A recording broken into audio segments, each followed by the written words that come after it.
ಸ್ನೇಹಿತರೆ, ಒಮ್ಮೆ ಆಲೋಚಿಸಿ. ಒಂದು ಧರ್ಮ ಹಿಂದೂ ಧರ್ಮದಂತೆ ಕಾಣುತ್ತಾ, ಅದೇ ರೀತಿಯ ಸಂಪ್ರದಾಯಗಳನ್ನು ಪಾಲಿಸುತ್ತಾ, ಅದೇ ದೇವತೆಗಳನ್ನು ಆರಾಧಿಸುತ್ತಾ ಇದೆ. ಆದರೆ ಶತಮಾನಗಳಿಂದ ಈ ಧರ್ಮವನ್ನು ಸೈತಾನನನ್ನು ಪೂಜಿಸುವ ಧರ್ಮ ಎಂದು ಕೆಟ್ಟ ಹೆಸರು ತಂದು ನಾಶಪಡಿಸಲು ಪ್ರಯತ್ನಿಸಲಾಗಿದೆ. ಈ ಧರ್ಮ ಎಷ್ಟು ದೊಡ್ಡ ನೋವನ್ನು ಸಹಿಸಿರಬಹುದು ಎಂದು ಊಹಿಸಿ. ಆದರೆ ಈಗ ಆ ಧರ್ಮ ದೆಹಲಿಯ ಬೀದಿಗಳಿಗೆ ಬಂದಿದೆ. ಭಾರತದ ಹೃದಯದಲ್ಲಿ ನಿಂತು ಸಹಾಯಕ್ಕಾಗಿ ಕೂಗುತ್ತಿದೆ. ಆ ಧರ್ಮ ಬೇರೆಯದಲ್ಲ, ಅದು ಯಜೀದಿಗಳ ಧರ್ಮ. ಈ ಹೆಸರು ಕೇಳಿದರೆ ಮಧ್ಯಪ್ರಾಚ್ಯದ ಭಯೋತ್ಪಾದಕರಿಗೆ ನಿದ್ದೆಗೆಟ್ಟ ರಾತ್ರಿಗಳು ನೆನಪಾಗುತ್ತವೆ. ಅವರು ತಮ್ಮ ಭೂಮಿಯನ್ನು ಕಳೆದುಕೊಂಡಿದ್ದಾರೆ, ತಮ್ಮ ಮಕ್ಕಳನ್ನು ಕಳೆದುಕೊಂಡಿದ್ದಾರೆ, ಆದರೆ ತಮ್ಮ ದೇವರನ್ನು ಮಾತ್ರ ಎಂದಿಗೂ ಬಿಟ್ಟಿಲ್ಲ. ಈಗ ಅವರು ಹೇಳುತ್ತಿದ್ದಾರೆ, ಹಿಂದೂಗಳೇ ನಮಗೆ ಕೊನೆಯ ಆಸರೆ. ಆದರೆ ಯಾಕೆ? ಸಾವಿರಾರು ಕಿಲೋಮೀಟರ್ ದೂರದ ಇರಾಕ್ನ ಸಿಂಜರ್ ಪರ್ವತಗಳಿಂದ ಭಾರತದ ಹೃದಯಕ್ಕೆ ಬಂದ ಈ ಬಾಂಧವ್ಯ ಏನು? ಇಂದು ನೀವು ಕಾಣಲಿರುವ ಈ ಕಥ ಕೇವಲ ವರದಿಯಲ್ಲ, ಇದು ಕಳೆದು ಹೋದ ಒಂದು ನಾಗರಿಕತೆಯ ಆಕ್ರಂದನ. ಈ ಕಥ ನಿಮ್ಮ ಹೃದಯವನ್ನು ಕದಿಲಿಸುತ್ತದೆ, ಆಲೋಚನೆಗೆ ಹಚ್ಚುತ್ತದೆ. ಯಜೀದಿಗಳು ನಿಜವಾಗಿಯೂ ಹಿಂದೂಗಳ ಕಳೆದು ಹೋದ ಕುಲವೇ ಇರಬಹುದೇ ಎಂದು ಪ್ರಶ್ನಿಸುವಂತೆ ಮಾಡುತ್ತದೆ.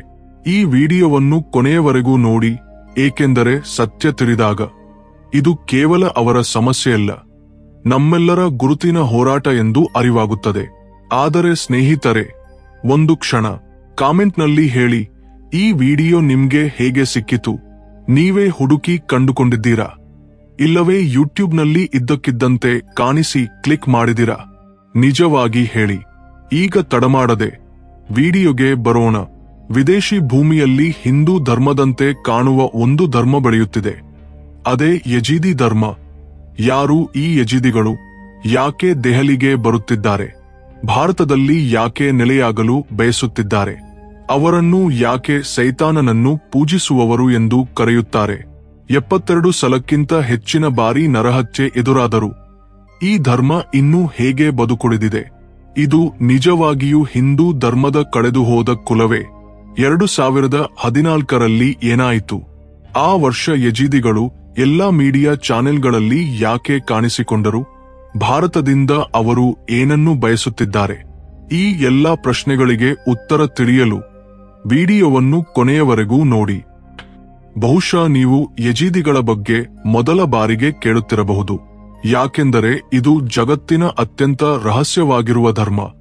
ಶತಮಾನಗಳಿಂದ ಇದರ ಮೇಲೆ ಅನ್ಯಾಯ, ಕ್ರೌರ್ಯಗಳು ನಡೆಯುತ್ತಿವೆ. ಇದನ್ನು ನಾಶಪಡಿಸಲು ಒಟ್ಟೋಮನ್ ಸಾಮ್ರಾಜ್ಯ 72 ಬಾರಿ ದಾಳಿಗಳನ್ನು ನಡೆಸಿತು.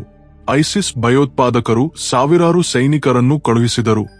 ಈ ಧರ್ಮ ತನ್ನ ಸಂಸ್ಕೃತಿಯನ್ನು ಎಂದಿಗೂ ಬಿಟ್ಟುಕೊಡಲಿಲ್ಲ. ಯಜೀದಿಗಳು ಮುಖ್ಯವಾಗಿ ಇರಾಕ್ನ ಶೇಖಾನ್, ಸಿಮೆಲೆ, ಜಾಕೋ, ಸಿಂಜರ್ ಜಿಲ್ಲೆಗಳಲ್ಲಿ ಸಿಂಜರ್ ಪರ್ವತಗಳ ಬಳಿಯಲ್ಲಿ ವಾಸಿಸುತ್ತಾರೆ. ಜೊತೆಗೆ ಸಿರಿಯಾದ ಅಲ್ಲಜ್ಜೀರಾ, ಅಟ್ರಿಂಗ್, ಅಲೆಪ್ಪೋ ಪ್ರದೇಶಗಳಲ್ಲಿ, ಟರ್ಕಿಯ ದಕ್ಷಿಣ ಪೂರ್ವ ಭಾಗಗಳಾದ ಮಾರ್ಡಿಂಗ್, ಬ್ಯಾಟ್ಮನ್, ಸನ್ಲಿಯುರ್ಚಾ, ಸಿರ್ನಾಕ್, ಡಿಯಾರ್ಬಕಿರ್ನಲ್ಲಿ ಹಾಗೂ ಜರ್ಮನಿ, ಆರ್ಮೇನಿಯಾ, ಜಾರ್ಜಿಯಾದ ಕೆಲವು ಪ್ರದೇಶಗಳಲ್ಲೂ ವಾಸಿಸುತ್ತಾರೆ. ಯಜೀದಿ ಎಂದರೆ ಏನು? ಯಾ ಎಂದರೆ ಸೌಂದರ್ಯ, ದಕ್ಷಿಣ ಎಂಬ ಅರ್ಥ, ಸಿದ್ಧಿ ಎಂದರೆ ಜಯ ಅಥವಾ ಪರಿಪೂರ್ಣತೆ. ಅಂದರೆ ಯಜೀದಿಗಳು ದಕ್ಷಿಣ ಭಾರತದಲ್ಲಿ ಕಾರ್ತಿಕೇಯನ ಭಕ್ತಿಯಿಂದ ಸಿದ್ಧಿಯನ್ನು ಸಾಧಿಸಿದವರು. ಆದರೆ ಭಯೋತ್ಪಾದಕರ ಕ್ರೌರ್ಯವನ್ನು ಎದುರಿಸುತ್ತಾ ಯಜೀದಿಗಳು ಯಜೀದಿಯಾಗಿ ಬದಲಾದರು. ಆದರೂ ಈ ಎರಡು ಹೆಸರುಗಳಲ್ಲಿ ದೊಡ್ಡ ವ್ಯತ್ಯಾಸವಿಲ್ಲ.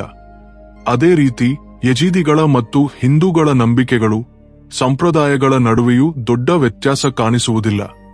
ಪುರಾತತ್ವಶಾಸ್ತ್ರಜ್ಞರು ಮತ್ತು ದಕ್ಷಿಣ ಭಾರತದ ಇತಿಹಾಸಕಾರರು ಒಂದು ವಿಷಯವನ್ನು ನಂಬುತ್ತಾರೆ: ಯಜೀದಿಗಳು ಬೇರೆಯವರಲ್ಲ, ಪ್ರಾಚೀನ ಹಿಂದೂ ಕುಲದಿಂದ ಬಂದವರು. ಅವರು ತಮಿಳುನಾಡಿನಿಂದ ಮಧ್ಯಪ್ರಾಚ್ಯಕ್ಕೆ ವಲಸೆ ಹೋದರು ಎಂದು ಇತಿಹಾಸಕಾರರು ಹೇಳುತ್ತಾರೆ. ಇತಿಹಾಸಕಾರರ ಪ್ರಕಾರ ಯಜೀದಿಗಳು ಮೊದಲಿಗೆ ಟರ್ಕಿಯ ಆದಿಯಮನ್ ನಗರಕ್ಕೆ ತಲುಪಿದರು. ಆ ಕಾಲದಲ್ಲಿ ಅದನ್ನು ಕುರ್ದಿಸ್ತಾನ್ ಎಂದು ಕರೆಯುತ್ತಿದ್ದರು. ಆದಿಯಮನ್ ಎಂಬ ಹೆಸರು ತಮಿಳುನಾಡಿನಿಂದ ಬಂದ ಯಜೀದಿಗಳಿಂದಲೇ ಬಂದಿದೆ ಎಂದು ಹೇಳಲಾಗುತ್ತದೆ. ಆದಿ ಎಂದರೆ ಪ್ರಾಚೀನ, ಯಮನ್ ಎಂದರೆ ದಕ್ಷಿಣ. ಅಂದರೆ ಆದಿಯಮನ್ ಎಂದರೆ ಪ್ರಾಚೀನ ದಕ್ಷಿಣ. ಈ ಹೆಸರು ಯಜೀದಿಗಳ ಆಗಮನಕ್ಕೆ ಸಾಕ್ಷಿಯಾಗಿದೆ. ಯಾರೇ ಒಪ್ಪಿಕೊಳ್ಳಲಿ ಇಲ್ಲವೇ ಒಪ್ಪದಿರಲಿ, ಯಜೀದಿಗಳು ತಮ್ಮನ್ನು ಹಿಂದೂಗಳ ಸಹೋದರರೆಂದೇ ಭಾವಿಸುತ್ತಾರೆ. ಅವರ ಸಂಪ್ರದಾಯಗಳು, ಆಚಾರಗಳು ಹಿಂದೂ ಧರ್ಮದೊಂದಿಗೆ ಹೆಚ್ಚಿನ ಸಾಮ್ಯತೆಯನ್ನು ಹೊಂದಿವೆ. ಉದಾಹರಣೆಗೆ, ಇರಾಕ್ನ ಲಾಲೇಶ್ ಪರ್ವತ ಕಣಿವೆಯಲ್ಲಿರುವ ಲಾಲೇಶ್ ದೇವಾಲಯದ ಒಂದು ಚಿತ್ರದಲ್ಲಿ ಒಬ್ಬ ಮಹಿಳೆ ದಕ್ಷಿಣ ಭಾರತೀಯ ಶೈಲಿಯ ಸೀರೆ ಧರಿಸಿ, ಹಣೆಗೆ ಬೊಟ್ಟು ಇಟ್ಟು, ಕೂದಲನ್ನು ಜಡೆಯಾಗಿ ಕಟ್ಟಿ ಕಾಣಿಸುತ್ತಾಳೆ. ಅಷ್ಟೇ ಅಲ್ಲ, ಆ ಚಿತ್ರದಲ್ಲಿ ಅವಳು ಭಗವಾನ್ ಮುರುಗನನ್ನು ಆರಾಧಿಸುತ್ತಿದ್ದಾಳೆ.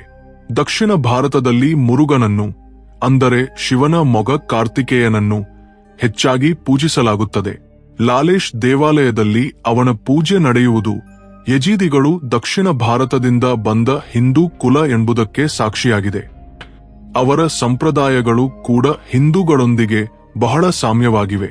ಅವರು ಪ್ರಕೃತಿಯನ್ನು ಆರಾಧಿಸುತ್ತಾರೆ, ನೀರು, ಸೂರ್ಯ, ಚಂದ್ರ, ಬೆಳೆಗಳು. ಹಿಂದೂ ಧರ್ಮದಂತೆಯೇ ಈ ಅಂಶಗಳನ್ನು ಪೂಜಿಸುತ್ತಾರೆ. ಲಾಲೇಶ್ ದೇವಾಲಯದಲ್ಲಿ ಹಾವಿನ ಚಿಹ್ನೆ ಇದೆ, ಹಿಂದೂ ಧರ್ಮದಲ್ಲಿ ನಾಗದೇವತೆ ಚಿತ್ರಗಳಂತೆ. ಅವರು ಮೋಕ್ಷವನ್ನು ನಂಬುತ್ತಾರೆ, ತಮ್ಮನ್ನು ಈಶ್ವರನ ಸೃಷ್ಟಿಯೆಂದು ಭಾವಿಸುತ್ತಾರೆ. ಹಿಂದೂಗಳು ಈಶ್ವರನ ಮಕ್ಕಳು ಎಂದು ಹೇಳುವಂತೆ ಯಜೀದಿಗಳು ಅದೇ ನಂಬಿಕೆಯನ್ನು ಹೊಂದಿದ್ದಾರೆ. ಹೊಸ ವರ್ಷವನ್ನು ಏಪ್ರಿಲ್ನ ಮೊದಲ ವಾರದಲ್ಲಿ ಹಿಂದೂಗಳಂತೆ ಆಚರಿಸುತ್ತಾರೆ. ಹೊಸ ವರ್ಷದ ಆಚರಣೆಯು ವಿಶೇಷವಾಗಿದೆ. ಮಹಿಳೆಯರು, ಪುರುಷರು ಎಲ್ಲರೂ ಕೈಯಲ್ಲಿ ದೀಪಗಳನ್ನು ಹಿಡಿದು ಬೆಳಗಿಸಿ ವರ್ಷವಿಡೀ ಸಂತೋಷ ಮತ್ತು ಶಾಂತಿಗಾಗಿ ದೇವರಲ್ಲಿ ಪ್ರಾರ್ಥಿಸುತ್ತಾರೆ. ಆದರೆ ಕಟ್ಟುನಿಟ್ಟಿನ ಮತಾಂಧರಿಗೆ, ಭಯೋತ್ಪಾದಕರಿಗೆ ಈ ಶಾಂತಿ ಇಷ್ಟವಿಲ್ಲ. ಅಲ್ಲಿಂದ ಶುರುವಾಯಿತು ಭಯಾನಕ ಕಾಲ.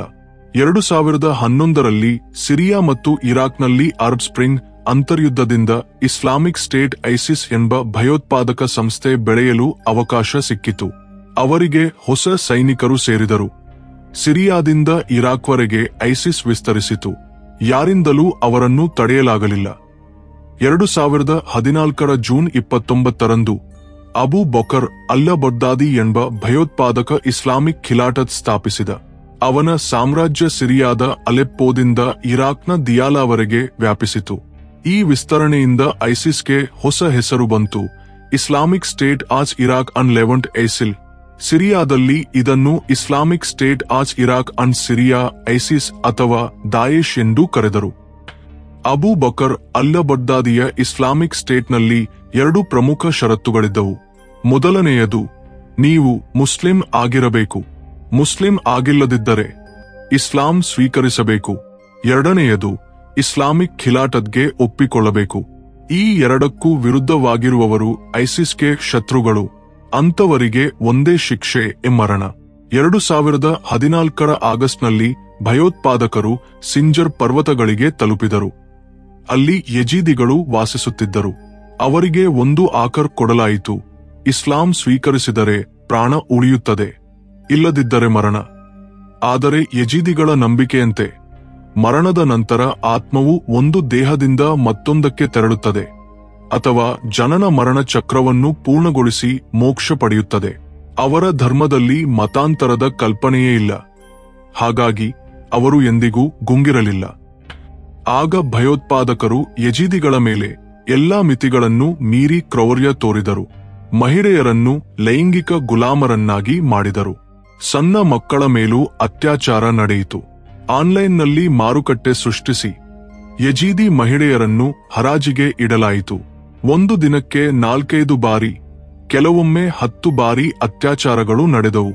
ಯಾರಾದರೂ ಧ್ವನಿ ಎತ್ತಿದರೆ ಅಥವಾ ತಪ್ಪಿಸಿಕೊಳ್ಳಲು ಯತ್ನಿಸಿದರೆ ಅವರ ಕಣ್ಣೆದುರೇ ಅವರ ಮಕ್ಕಳನ್ನು ಕ್ರೂರವಾಗಿ ಕೊಂದರು.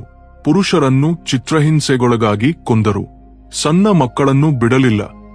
ಈ ಕ್ರೌರ್ಯವನ್ನು ಯಜೀದಿಗಳು ಇಂದಿಗೂ ಎದುರಿಸುತ್ತಿದ್ದಾರೆ. ಅದಕ್ಕಾಗಿಯೇ ಅವರು ಈಗ ಭಾರತದಿಂದ ಸಹಾಯ ಕೋರುತ್ತಿದ್ದಾರೆ. ಈ ನರಕದಿಂದ ತಮ್ಮನ್ನು ರಕ್ಷಿಸಿ ಎಂದು ಬೇಡಿಕೊಳ್ಳುತ್ತಿದ್ದಾರೆ. ಇದಕ್ಕಾಗಿಯೇ ದೆಹಲಿಗೆ ಬರುತ್ತಿದ್ದಾರೆ.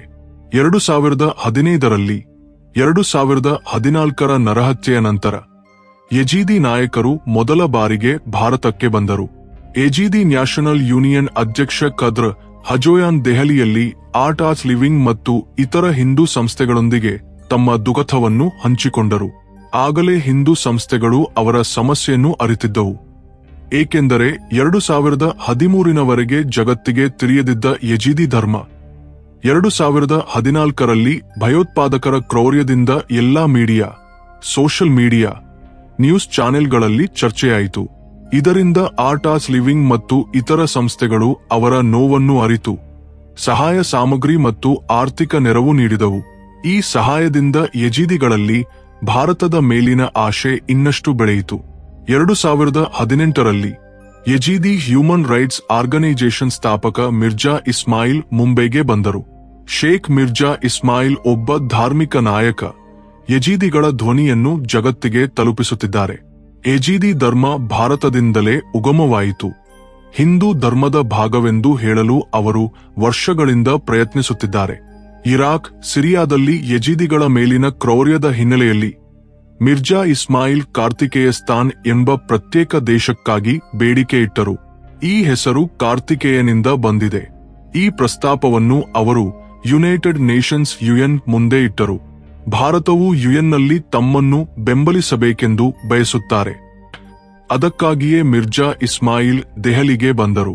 ಇಲ್ಲಿ ಅವರು ತಮ್ಮ ಮೂಲಗಳು ಹಿಂದೂಗಳೊಂದಿಗೆ ಜೋಡಿಯಾಗಿವೆ ಎಂದು ಹೇಳಿ ಕಾರ್ತಿಕೇಯಸ್ತಾನ್ಗಾಗಿ ಸಹಾಯ ಕೇಳಿದರು. ಪ್ರಧಾನಮಂತ್ರಿ ಮೋದಿಯವರು ಯುಎನ್ನಲ್ಲಿ ಕಾರ್ತಿಕೇಯಸ್ತಾನ್ಗಾಗಿ ಮತ ಹಾಕಬೇಕು, ಅಗತ್ಯವಿದ್ದರೆ ಬೆಂಬಲಿಸಬೇಕೆಂದು ಕೋರುತ್ತಾರೆ. ಯುಎನ್ ಮತ್ತು ಇತರ ಅಂತಾರಾಷ್ಟ್ರೀಯ ಸಂಸ್ಥೆಗಳ ಮುಂದೆ ಯಜೀದಿಗಳಿಗೆ ಒಡನಾಟವಾಗಿರಬೇಕೆಂದು ಬೇಡಿಕೊಂಡರು. ದೆಹಲಿಗೆ ಬಂದ ನಂತರ ಅವರು ಪ್ರಧಾನಮಂತ್ರಿ ಮೋದಿಯವರನ್ನು ಭೇಟಿಯಾಗಲು ಯತ್ನಿಸಿದರು. ಆದರೆ ಅದು ಯಶಸ್ವಿಯಾಗಲಿಲ್ಲ. ಆದರೂ ಯಜೀದಿಗಳ ಭಾರತದ ಮೇಲಿನ ಆಶೆ ಕುಂದಿಲ್ಲ. ದೆಹಲಿಯ ಒಂದು ಎನ್ಜಿಒ ಸಹಾಯದಿಂದ ಯಜೀದಿ ವಿದ್ಯಾರ್ಥಿ ಹುಸೇನ್ ತಮ್ಮ ಸಮಾಜದ ಮೇಲಿನ ಕ್ರೌರ್ಯವನ್ನು ಹಂಚಿಕೊಂಡ. ಮಹಿಳೆಯರ ಮೇಲಿನ ಹಿಂಸೆಯನ್ನು ವಿವರಿಸುತ್ತಾ, ಇನ್ನೂ ಅನೇಕ ಯಜೀದಿ ಮಹಿಳೆಯರು ಕಟ್ಟುನಿಟ್ಟಿನವರ ಬಂಧನದಲ್ಲಿದ್ದಾರೆ, ಅವರನ್ನು ಪ್ರಾಣಿಗಳಂತೆ ನೋಡಲಾಗುತ್ತಿದೆ ಎಂದು ಹೇಳಿದ.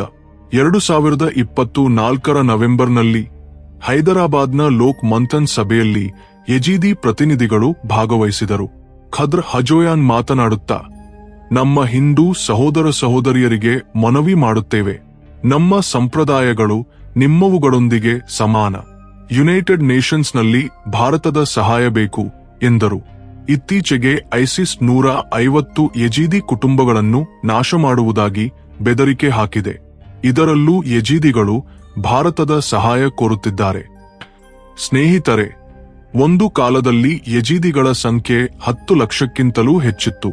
ಆದರೆ ಈಗ ಸಾವಿರಾರು ಸಂಖ್ಯೆಗೆ ಕುಸಿದಿದೆ. ತಮ್ಮ ಗುರುತನ್ನು ಉಳಿಸಿಕೊಳ್ಳಲು ಅವರು ಇಲ್ಲಿ ಅಲ್ಲಿ ಅಲೆಯುತ್ತಿದ್ದಾರೆ.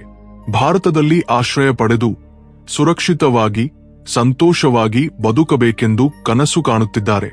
ಆದರೆ ಭಾರತದ ಕೈಗಳು ಕಟ್ಟಿಹಾಕಲ್ಪಟ್ಟಿವೆ. ಮಧ್ಯಪ್ರಾಚ್ಯದ ದೇಶಗಳೊಂದಿಗಿನ ಸಂಬಂಧವನ್ನು ಹಾಳು ಮಾಡಿಕೊಳ್ಳಲು ಭಾರತಕ್ಕೆ ಇಷ್ಟವಿಲ್ಲ. ಇರಾಕ್ ಭಾರತಕ್ಕೆ ಬಲಿಷ್ಠ ತೈಲ ಪಾಲುದಾರ. ಯಜೀದಿಗಳಿಗೆ ನೇರವಾಗಿ ಸಹಾಯ ಮಾಡುವುದು ಭಾರತದ ಕಾರ್ಯತಂತ್ರಕ್ಕೆ ತೊಡಕಾಗಬಹುದು. ದೇಶದಲ್ಲಿ ಆಶ್ರಯ ನೀಡುವ ವಿಷಯದಲ್ಲಿ ಕೂಡ ಭಾರತಕ್ಕೆ ಮಾನವೀಯ ಸಹಾಯಕ್ಕೆ ಸೀಮಿತ ಬಜೆಟ್ ಇದೆ. ಲಕ್ಷಾಂತರ ಯಜೀದಿಗಳನ್ನು ಸ್ವಾಗತಿಸುವುದು ಭಾರವಾಗಬಹುದು. ಆದರೂ ಭಾರತ ತನ್ನ ಕಡೆಯಿಂದ ಸಾಧ್ಯವಾದ ಸಹಾಯ ಮಾಡುತ್ತಿದೆ. ಆದರೆ ಯುಎನ್ ಯಜೀದಿಗಳಿಗೆ ಬೆಂಬಲ ನೀಡುತ್ತದೆಯೇ ಎಂಬುದು ಖಚಿತವಿಲ್ಲ. ನಿಮ್ಗೆ ಏನೆನಿಸುತ್ತದೆ? ಕಾಮೆಂಟ್ನಲ್ಲಿ ತಪ್ಪದೆ ಹೇಳಿ. ವಿಡಿಯೋ ಇಷ್ಟವಾದರೆ ಲೈಕ್ ಮಾಡಿ, ಶೇರ್ ಮಾಡಿ, ಚಾನಲ್ಗೆ ಸಬ್ಸ್ಕ್ರೈಬ್ ಮಾಡಿ, ಬೆಲ್ ಐಕಾನ್ ಒತ್ತಲು ಮರೆಯಬೇಡಿ.